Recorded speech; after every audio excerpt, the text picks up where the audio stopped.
Hello everyone, welcome you all. In this video, I will be explaining the new chapter loaders and linkers.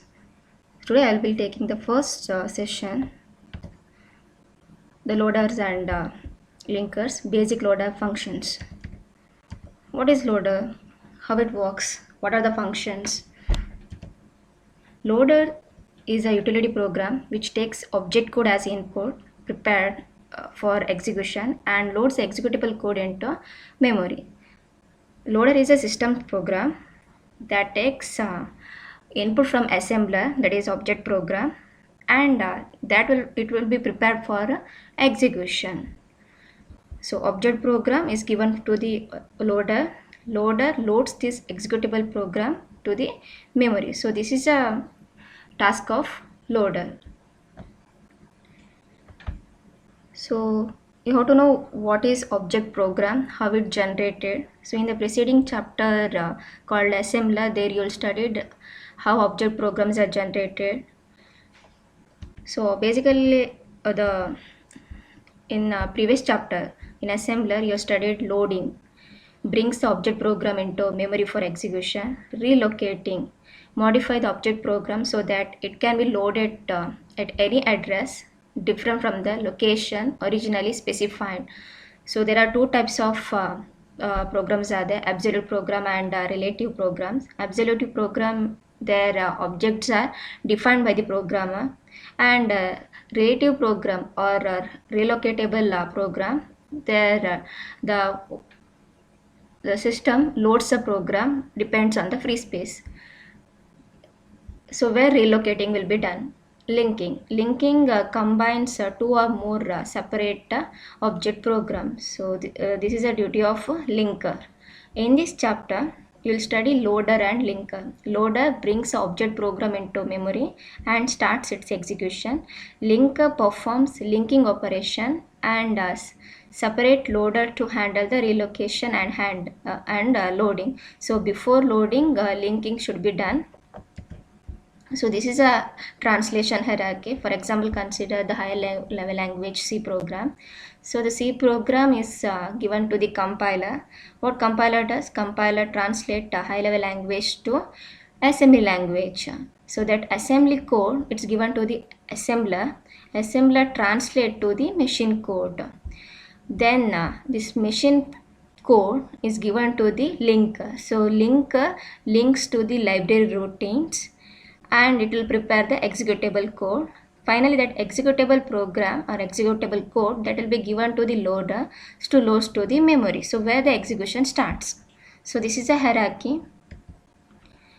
So you know what is source program. So assembly language that is the input to the assembler. Object program generated by the assembler that contains translated instructions and the data value from the source program. It's in a encoded format.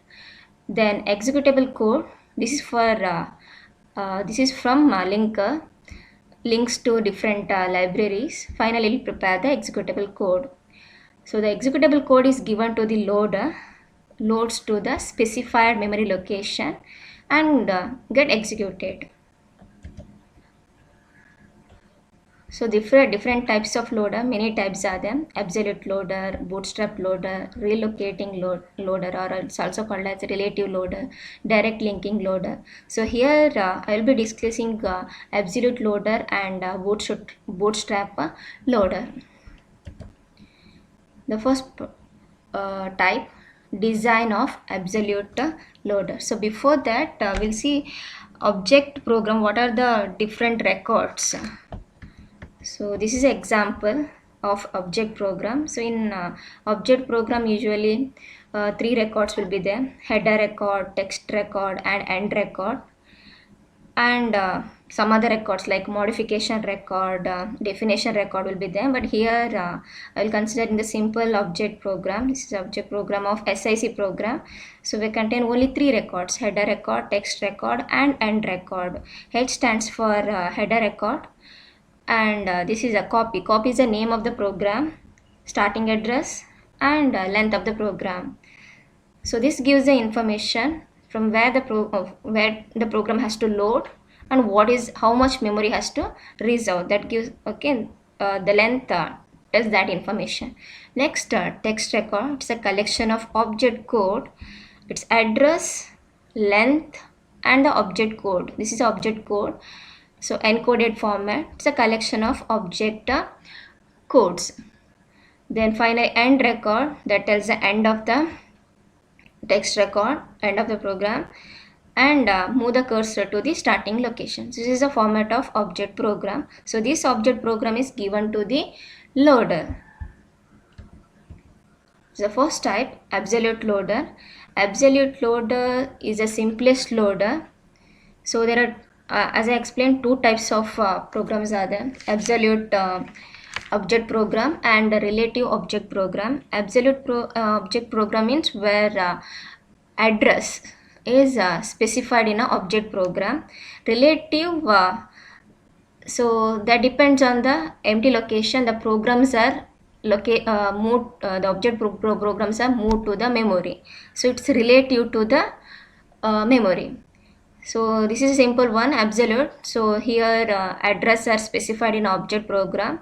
So there that object code will be moved. So it's a simple task. It's very simple and efficient one. But the problem is the need for programmer to specify the actual address. So physical address. So you have studied physical address and logical address. So in absolute loader, the programmer has to specify the physical address where actually the program has to load.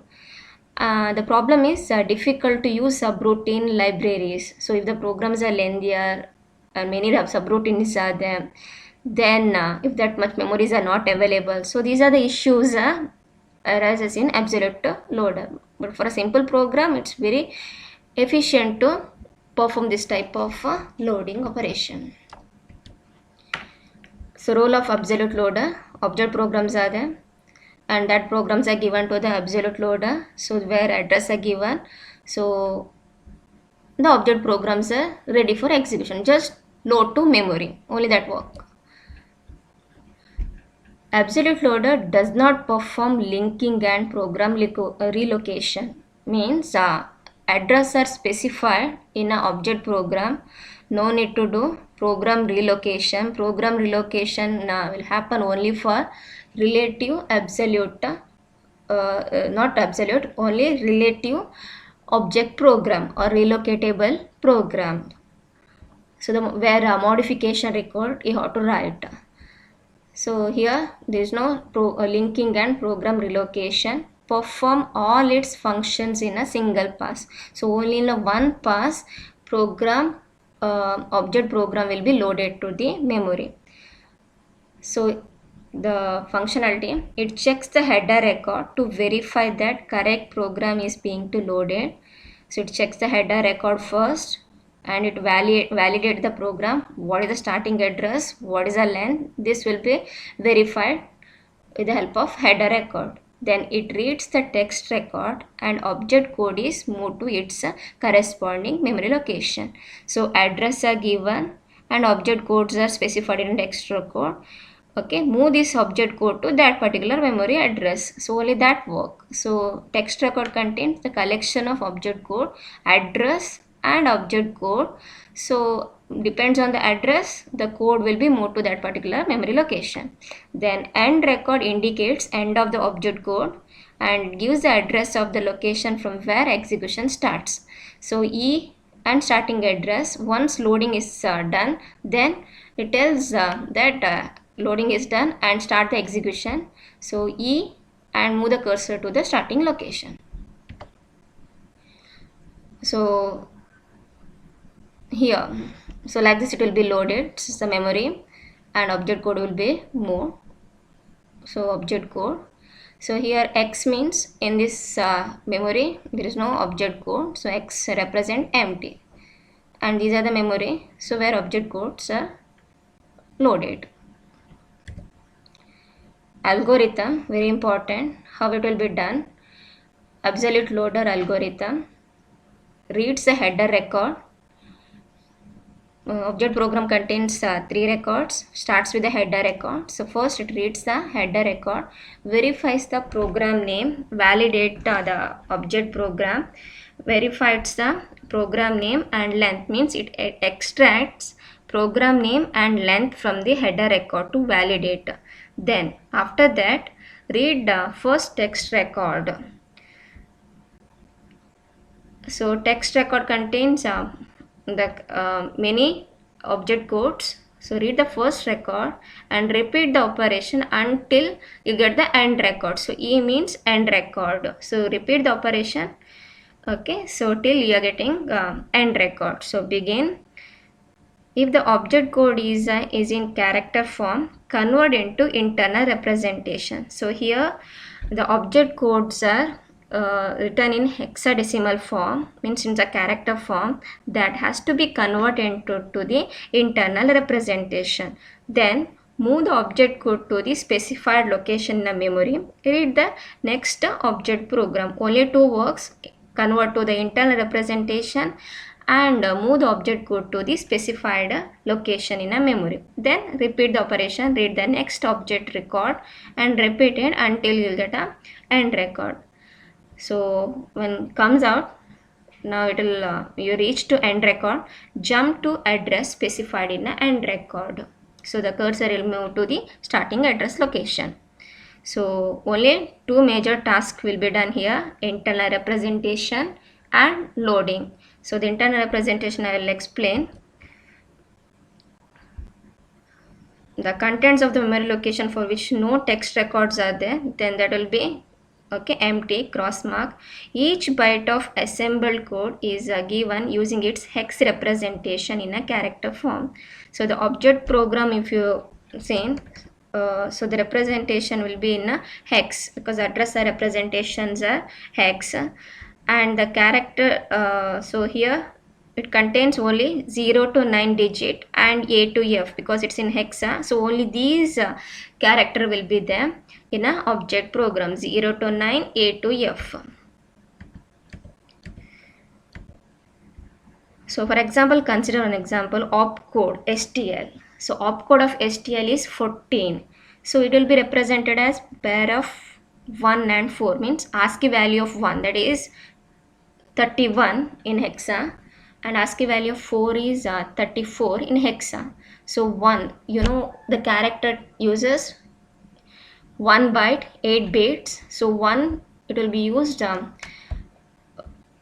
byte, and 4 for 4, 1 byte. So totally 2 bytes. So when loader reads this, they occupy 2 bytes of memory. But how it encoded in hexa format? So here I consider the SIC program, SIC standard instruction format. It uses 4 bytes. So for opcode, it uses only 1 byte, 8 bits.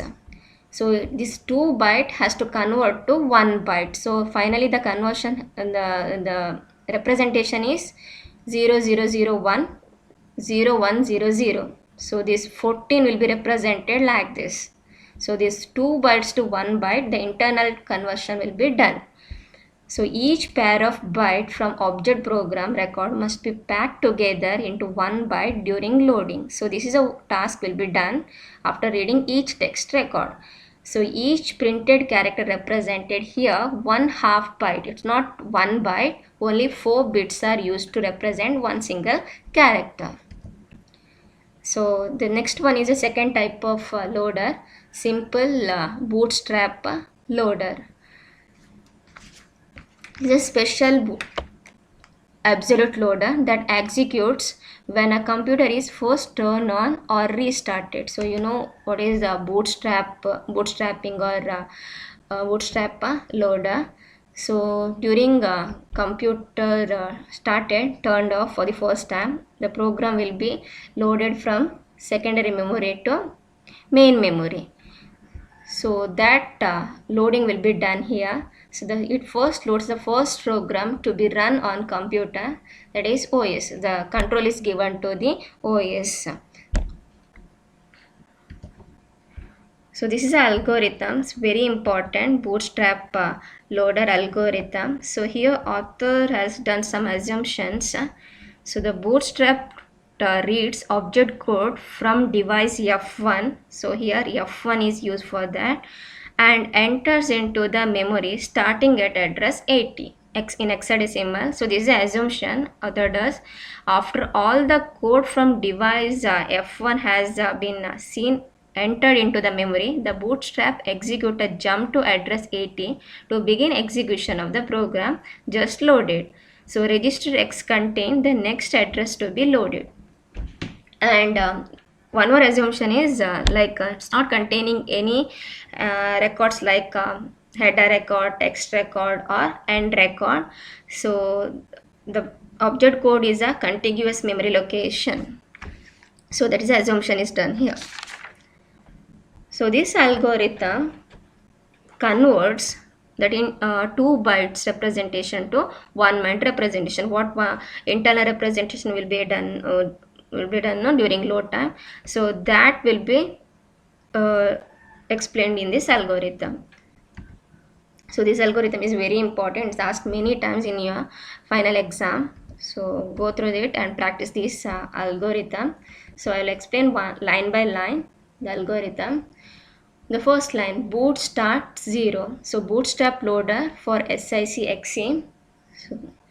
So starting address for bootstrap loader, this is the first program, the first line will be executing. So the program will be loaded to the starting address 0. Okay, clear A. So this is a register. Okay, clear the content of A to 0. The next line, LDX hash 128.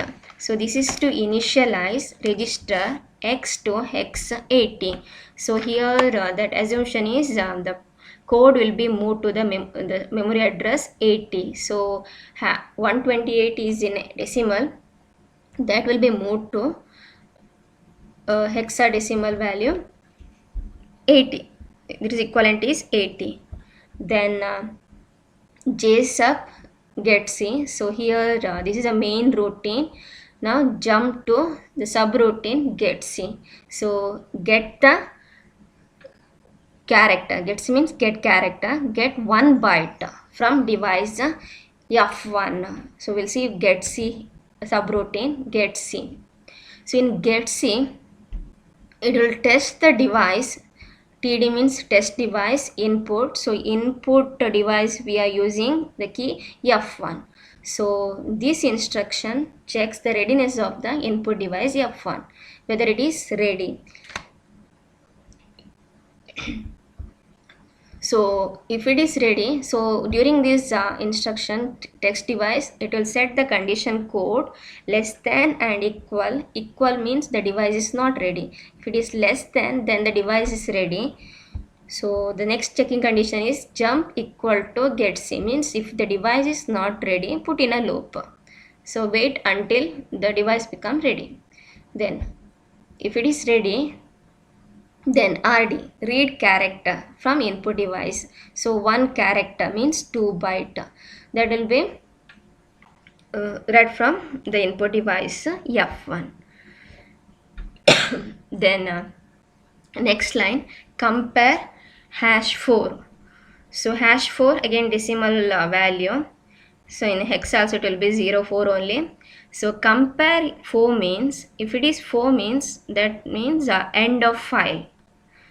So if you reached end, then you have to stop the conversion. So just that's what you have to do the compare statement. So give character is 04, then end of file, then jump equal to 8 means jump to the starting address of the program, means you are finished, all the object codes are converted. So that is a meaning. So you reached end. Otherwise the next line, compare hash 48 in decimal hexa, its equivalent is 30. 30 is a hexa value, ASCII value of 0. So object code will contain the hexa values 0 to 9 and A to F. So you have to convert character 0 to integer 0. So 30 is a ASCII value of 0. So now you are comparing. So compare statement, how the condition code will be set: less than, greater than, or equal. Okay, if it is less than means, okay, it's not comes under 0 to 9, means other special characters, so don't consider. So if it is less than, then skip the character and perform once again, means jump less than get C, means again you have to read the new byte. Okay, if it is less than. Otherwise, if it is greater than or equal, then it will come to the next line. Subtract hash 48. Hash 48 means 30. Okay, for example, okay, if the red character is 1, then its ASCII value is 31. Now you have to subtract 31 with the 30. So it will convert into the integer value 1. Okay. So subtract 48. So this is to convert to integer. The next line, compare hash 10. So if the result is less than 10, means 0 to 9, then you are finished. Okay, so the decimal value. So jump if it is less than, then return. Okay, return means it will come here. Otherwise, now the remaining is, the characters are A to F. So the next line for that. Okay, so this is for digit A to F. Subtract hash 7. Okay, actually you have to subtract 37 to get the character. So ASCII value of A is 41. Okay, so you have to subtract 37, so you will get, okay, so subtraction, so you will get 10, means that is equivalent to A. So this is for that. So here only 7 will be subtracted. 30 you already you subtracted 30, so the register accumulator contains the result. Okay, so subtract the result with the A, means that is equivalent to 37. So like this A to F will be converted. Okay, so I'll explain once again. Get C, it will test the readiness of the device. If the device is not ready, then wait for that. If it is ready, perform read operation, then compare with 4. Okay, comparing whether you reached end. So if it is not if it is end, then okay, jump to the starting address. Otherwise, if it is not end, otherwise you have to compare with the 48. Hash 48 means hexa value 30. If it is less than that, means it won't come under 0 to 9 and A to F. So don't consider, skip the character and read the character once again. Then after that subtract, means subtract the value with the 48. Okay, is to convert to integer, ASCII to integer. Then compare 10. Okay, this is to make sure that the values are in between 0 to 9. If it is 0 to 9, then return. Otherwise, the next case, okay, A to F. So subtract hash 7. So this A to F will be converted, then return. Okay, now consider the main subroutine. So jump, get C. So the first byte will be converted. Okay, ASCII characters are converted into integer. Next instruction is RMO. So here the register A means accumulator. The result will be stored in accumulator. RMO means register move operation.